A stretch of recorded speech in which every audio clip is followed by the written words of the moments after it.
Hi, my name's Dino from FFTV, the High Press, and today I'm interviewing Jacob Tanswell. He is a journalist for The Athletic. He's also a Southampton fan.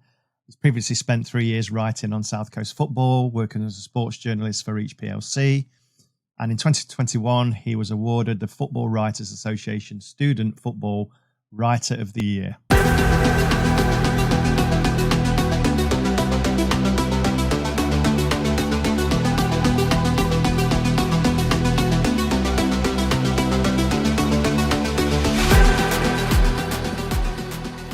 Thank you very much for having me. And congratulations on the award. Do you want to sort of elaborate on what happened with your award and how you got that? Yeah, it's a bit of a mouthful to say, actually. Yeah, it happened. It feels like it happened, quite a long time ago. It was, I just out of nowhere, really. I think there was 600 nominations. Someone put me forward for it, and I managed to get into the top 10, and then somehow win it. So then, unfortunately, it was COVID, so I couldn't get presented with the award, but. Yeah, it's always good to have on the CV, and it's given me a springboard, really. We got the award now, though. I have indeed, yes. Brilliant. Okay. For the people watching this, we're going to go through a day in the life of Jacob, what he gets involved in, because not many of us sort of work around the press environment, so we don't really know what goes on and how hectic it is. But first of all, we're going to cover the upcoming game away at Southampton for Forest. Both of us are really struggling down there. So how long have you actually been a suffering Southampton supporter?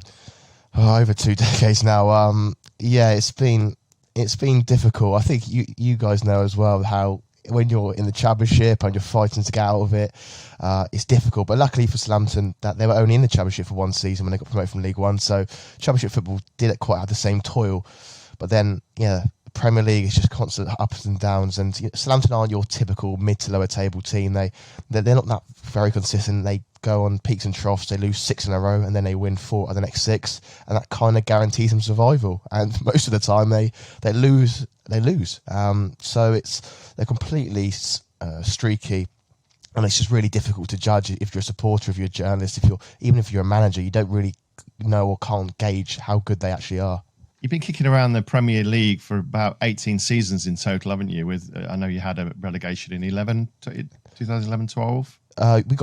You came back up then, didn't you? Yeah, there was I think there was 6 years. They got relegated in 2005, and then they came back eventually in 2011. So yeah.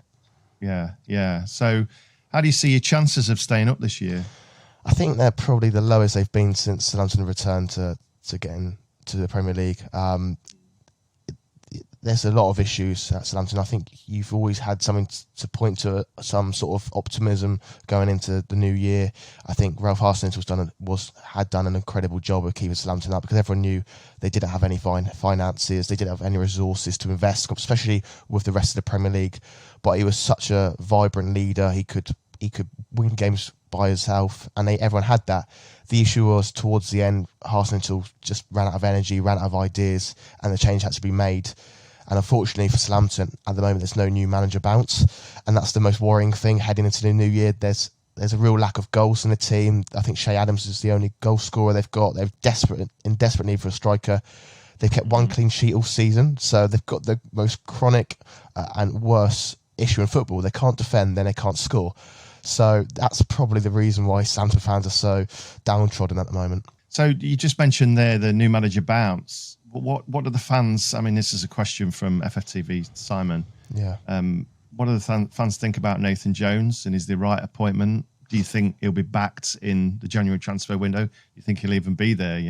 Yeah, I don't think Southampton will have unlimited funds. They've never spent outside their means. They're very cautious with their spending, even if they are in such a desperate situation. They do want some players in. They want a centre back. They want a striker. They want to strengthen the core of the pitch, really. But the thing about Nathan Jones is that supporters were never enamoured by him. When Ralph Hasenhüttl came in, he had just been at RB Leipzig. Bayern Munich had liked him 3 months before that. He had a reputation. People were excited by it, and he'd come in with this vibrant personality, high pressing style, and it was exciting to watch. We're hiring a manager from Luton who got sacked by Stoke after 10 months. You can understand why fans weren't particularly happy. But I do think people gave him the benefit of the doubt. I remember speaking to the Southampton's owners who explained it really well in terms of why they appointed him, and I think fans were willing to give him time. But the issue is he's had 3 games now, including a cup game against Lincoln, and considering he had pre-season, well a pre-season during the World Cup break, there's been no sort of identity or no way of playing. I think even if you go back to Arsenal's first game, there was that clear press. It was so obvious to see and it captivated fans, where now with Nathan Jones, it just seems like it's very pragmatic, back five, long ball all the time, and that's not how supporters want him to play. So you're not known as a long ball club, really, are you? And I think over the years I've seen Southampton as a kind of selling club. Yeah, you know, you have to sell your best players to sort of, whether it's balancing the books, I don't know.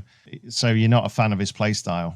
I can understand the reasons why Southampton have wanted to do it, because they haven't got the players at the moment that are technically good enough to play through the lines or do what Man City tries to do. The team is kind of geared towards a high pressing style, and the Arsenal, most of his style was what a player could do out of possession. They turned down Michael Elise, Eberici Eze, because they weren't good enough pressers. So you kind of get an idea of what Southampton tried to do back then. And right now, Jones has come in with a team that aren't very good on the ball, but they are quite aggressive. So he's trying to build a team in that way to suit them and to get short-term results. But it's not the easiest on the eye, and especially when you lose games, there's no payback, is there? There's no payoff, because supporters can't say, yeah, that was terrible to watch, but at least they got the 3 points, or at least they got a good draw. I'd say you're not scoring many either. No, they're not scoring many. I think Shea Adams, Southampton wanted to sell him in this summer, but they failed to get a striker in. Of course, everyone knows about how close they were to signing Cody Gakpo and Gonzalo Ramos, and if one of those two came off, then maybe Southampton would have been in this position. But yeah, I think apart from Shea Adams, they've got Adam Armstrong, who scored 2 goals in 70-odd appearances. Siku Maru came in, he's only 20, he's not scored yet. And Theo Walcott, who's injured. So, the striking options are undoubtedly the worst in the Premier League. Yeah, I mean, we've got 2 strikers, but we tend to not play them as a striker. We tend to play them out of position. We tend to go for this false 9, so 3 along the front. And I don't know if you caught the Chelsea game yesterday, but first half, that was a typical Forest where we just sit back and we don't press. And then the second half, we come out and press. And I think it drives the Forest fans crazy when we don't press, because when we press, we look a completely different side. So understand. And I think fans like to see the press, don't they? We like to see putting the bigger clubs under pressure. So what's your opinion with the game coming up on Wednesday? How do you fancy your chances? I mean, we're both down there. We're both desperate for the points. I think Southampton have to win that game. I think Nathan Jones has to win that game. It's huge. Fulham and Brighton were massive games. Southampton lost both of them. This is just on a completely different scale. If Southampton don't win this, I think staying up is going to be very, very difficult. And the pressure is... I think the pressure on Southampton is the biggest it's been in a number of years. This game is their biggest, I think. Forest are down there. Everyone says the typical Forest descriptions. They've spent a lot of money. They've got a lot of players, etc., etc., and I don't think they've been very good from what I've seen most of this season, apart from against Chelsea, that second half, like you say, I thought they were really good. And I know Southampton were a big admirers of Steve Cooper for a long, long time. And I think there's a few of them inside the club that wanted him to replace Arsenal. So I think there's a lot of admiration for Steve Cooper. But yeah, he's not done too well this season, but neither has Southampton. So I think this is a must win. I think the saving grace for both teams is that there are a lot of bad clubs that, up to, I think, 10th, any one of them could go down quite easily and be dragged into the mire within a couple of games. I'm looking at your next fixtures. You've got, after Forest, you've got Palace away, Manchester City at home, interesting, Everton, Villa, Brentford and Wolves. And I think your running is very, very similar to ours. I mean, we've got, after you guys, we've got Wolves at home, Bournemouth away, Blackpool in the Cup, Leicester at home and Leeds at home. So, they're all, I mean, with respect to all those clubs, if you're going to stay up, both need to be kind of getting points from those games, haven't we? Exactly. They're all pretty much down there other than yourself with Man City. Exactly. But it's interesting that the Palace and City games are both cup games. So I think Southampton will probably take that out of the equation. I think if you take them two away, you've got Forest now, then you've got Brentford and you've got Everton. These are games with teams in and around you. And who knows, we might be sat here in 2 weeks' time. Southampton have won 2 of the 3 games and they might be 15th in the table or 14th and they look in a lot better position. So these run of games is key. I think that's one of the reasons why Arsenal were left in the World Cup break, because the board looked at these next 5-6 run games and they knew this is the opportunity. This is the window of opportunity to acquire the points to keep them up. They've lost the first two, which is hardly an ideal start, but they can turn this around. So that's one of the positives I think they're taking from it. So if there's one player you'd take out the Forest team, who would it be? I'd take a number of them, to be fair. I'd probably go for someone fairly functional. I think I like Yates. I think he's good. I think he would suit Southampton's system in terms of working hard, diligent, win second balls, good engine on him. I know Southampton were big admirers of Emmanuel Dennis at the time. I'm not sure I'd take him now, although Southampton's options up front are quite scant. But I'd go for Yates. Yates is, I mean, I can't speak for all fans because we've obviously got all different opinions, but I think, looking at our chat a lot of time, Yates got our player of the year last year, but that's obviously over the end of the Championship season and the beginning of the Premier League season. And he's kind of, been there a long time. He's a Forest boy through and through. I think the other ones for us at Aurier, he's been playing really well for a free. That was a really cracking signing. MGW, and we've got, unfortunately, do you know anything about Scarpa? No, Gustavo Scarpa. No, I haven't seen much of him. Okay, well, I'll leave that one, and I'll surprise you on Wednesday with that one, hopefully. Or we'll surprise you. Ominous. On Wednesday with that. Yes, ominous. Ominous. Okay, so do your research on him because he might worry you. So I think from our point of view, I think it's obvious who we take. Ward-Prowse, please. So if you just want to send him our way, that's fine. Before we sort of go on to Jacob's day in the life of and what he gets involved with, just remember to follow Forest Fans TV. I'll put the link down below. It's a link tree, so we're filling up. We're trying to fill up most of the channels so you can get content from anywhere, however you like it. We've even got a Spotify Grumpy Old Reg channel, so if you want to listen to something in the car, we've got something for everyone. This part of it, FFTV, the High Press. We've got a Twitter account, FFTV High Press, which again, it's in the link tree. This covers like transfer news, things like that, and also interviews like this. We're going to be doing more and more of this going forward. So let's talk about a day in the life of you. How crazy is it?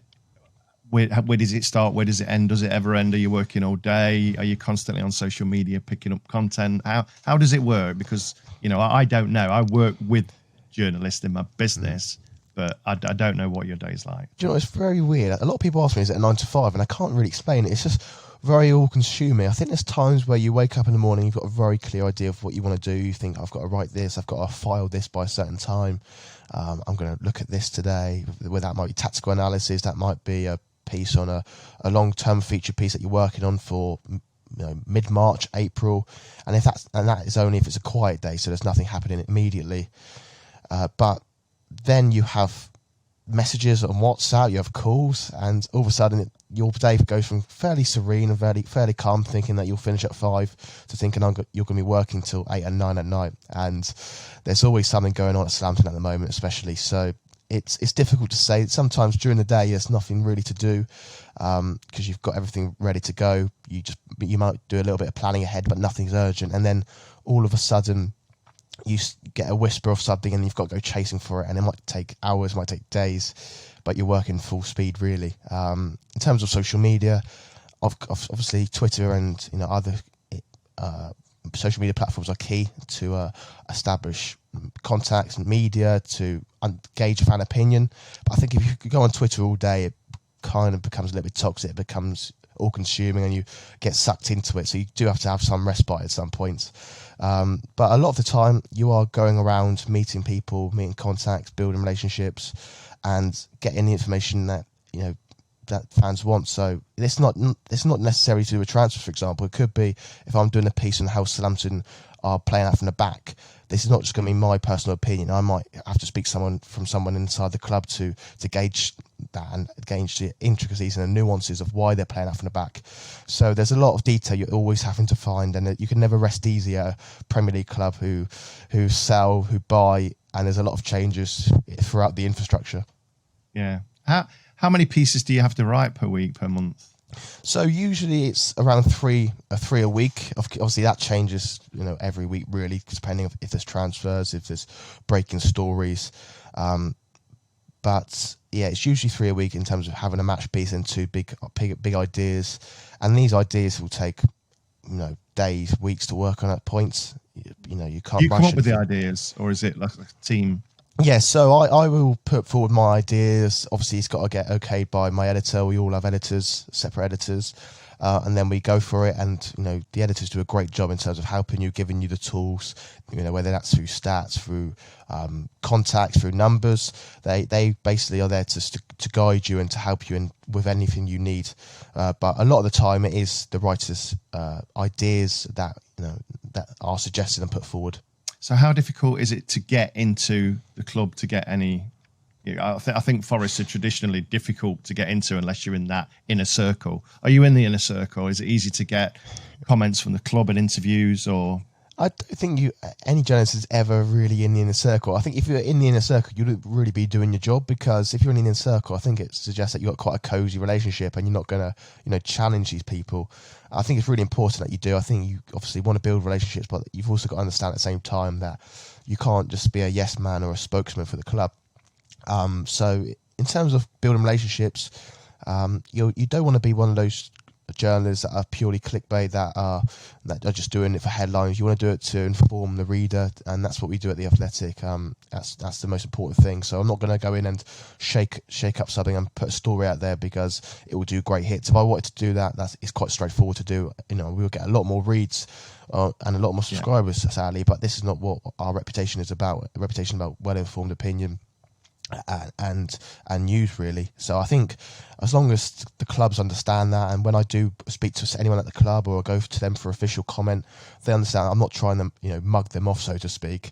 I'm doing it for the greater good and to help not only me but the club at times, also supporters, to know what's going on. So they're the most important things. But the contacts inside the club don't necessarily come from staff all the time. They can come from players, they can come from agents, but that's at The Athletic, which is different to anyone else. I think if we put a story out there, it has to be double, triple sourced. We're not going to rely on one voice, because of course they've got different motives, haven't they? Interesting. Yeah. So every story you read at The Athletic is double, triple sourced. It's never from one person or hearsay. Who's the most favourite person you've interviewed, and why? Do you know what? I'd probably say Shay Adams. I went round to his house to interview him, and he was just genuinely lovely guy. You can build up a perception of a footballer and what they're like around their house, lavish and they're arrogant, but he was really down to earth. He was really keen to get the right shots of him and pictures. He was really keen for us to feel comfortable, and it was just a really different type of setting. It wasn't in a club. It wasn't with a club official staring over you or checking what questions you can and kind of ask. It's really laid back, and he was excellent. But there's been a lot. I interviewed the Southamptons owners in their first ever interview 2 months ago, and in London, and that was really refreshing. I thought they were very transparent, and at a time when Southampton was so difficult, I really appreciated it. What was his house like, by the way, Shay Adams? Very, very nice, I must say. Yes. Yeah. Okay. Opposite to that, who's been? I mean, you might not answer this, but I'm going to ask it anyway. Who's been the most difficult or intimidating? Do you know what? I think when you're younger, I think every interview is intimidating, because you're thinking, wow, these are big people. These are huge, giants of football, people you've grown up watching. But I think the more you interview people, the more you're not intimidated by anybody. There is one player, I won't name him, at another club who I interviewed, and I thought I'd get something good out of him. And he just gave me 3-word answers at a time, and he really just wasn't interested. And in the end, I didn't even bother using any of the interviews. I just used some of what he said as information for a future piece, which had nothing to do with him, really. So that was quite a letdown. There was one as well where I turned up to an interview, and the guy or the footballer completely forgot, because he decided to take his dog to the vets for a checkup. So I was there for 3 hours, and no one had decided to let me know that he was not going to be there. So that wasn't ideal either. Okay, so who's your ideal person that you'd like to interview? Ideally, it would probably be Romeo Lavia at Southampton, purely because I don't know how long he'll still be at Southampton for, and I think he's going to be a star of the future, whether that's back at Man City or another Premier League club. Right, onto the nitty-gritty, my friend. Score predictions.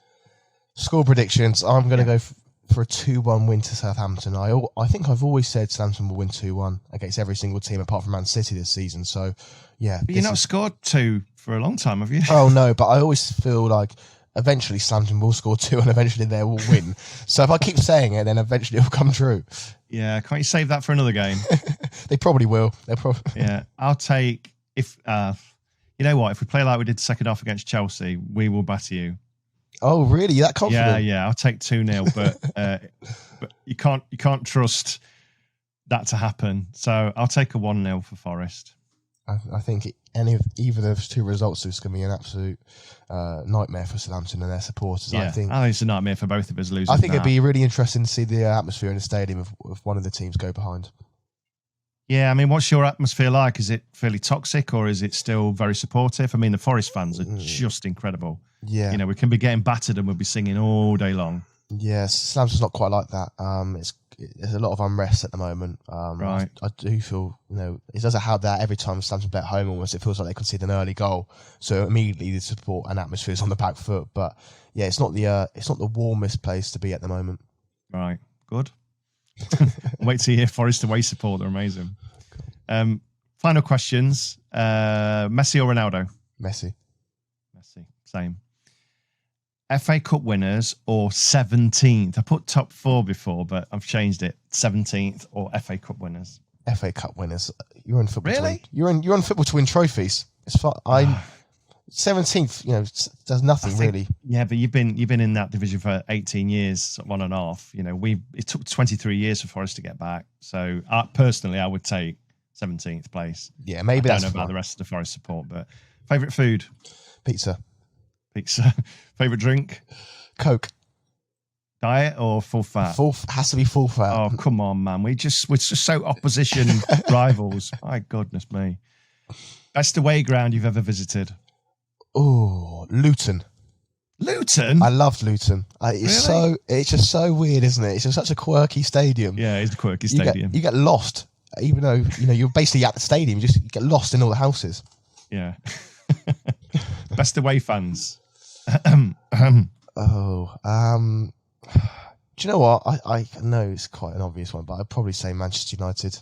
Man United. It can be toxic though. Yeah. Away from football, final question.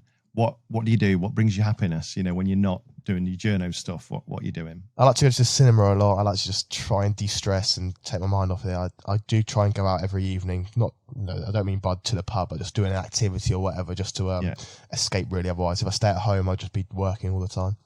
When you get to cinema on a 3-hour movie, isn't your phone pinging? Do you know what? I do have a temptation just to check every now and again, see if there's anything going on. But usually in the winter, I try and stay away. I'm sure if I go to cinema this month, I'll have my phone on, but just don't tell the cinema. Yes, exactly. Yeah. Well, thanks, Jacob. You've been an amazing guest. I really appreciate it. If you want to sort of mention again about the Athletic and how people can join, because it's a bit of a subscription thing, isn't it? Yeah, at the moment there's a big deal going on actually though for the next week or so. I think it's £1 a month for 12 months, which is I know I'm biased, but I think that's quite outstanding really for everything you get, especially if we're looking at Forest, especially what they do as well. It's unparalleled really and unrivaled. So £1 a month and you get everything, all podcasts, all articles, all information coming out of it. It's an amazing news source for football, definitely. And have you got a personal channel that you want people to follow you on? We've got quite a few guys that actually support other people that come onto our channel. Yeah, so it's J_Tanswell. I look forward to seeing some Forest fans fill my Twitter if they lose, hopefully, or if they win as well. I would love to hear their opinions on how Southampton played. Yeah. Okay. Well, thanks a lot for joining us. And that's all from FFTV, The High Press. Thank you, Jacob. Thank you.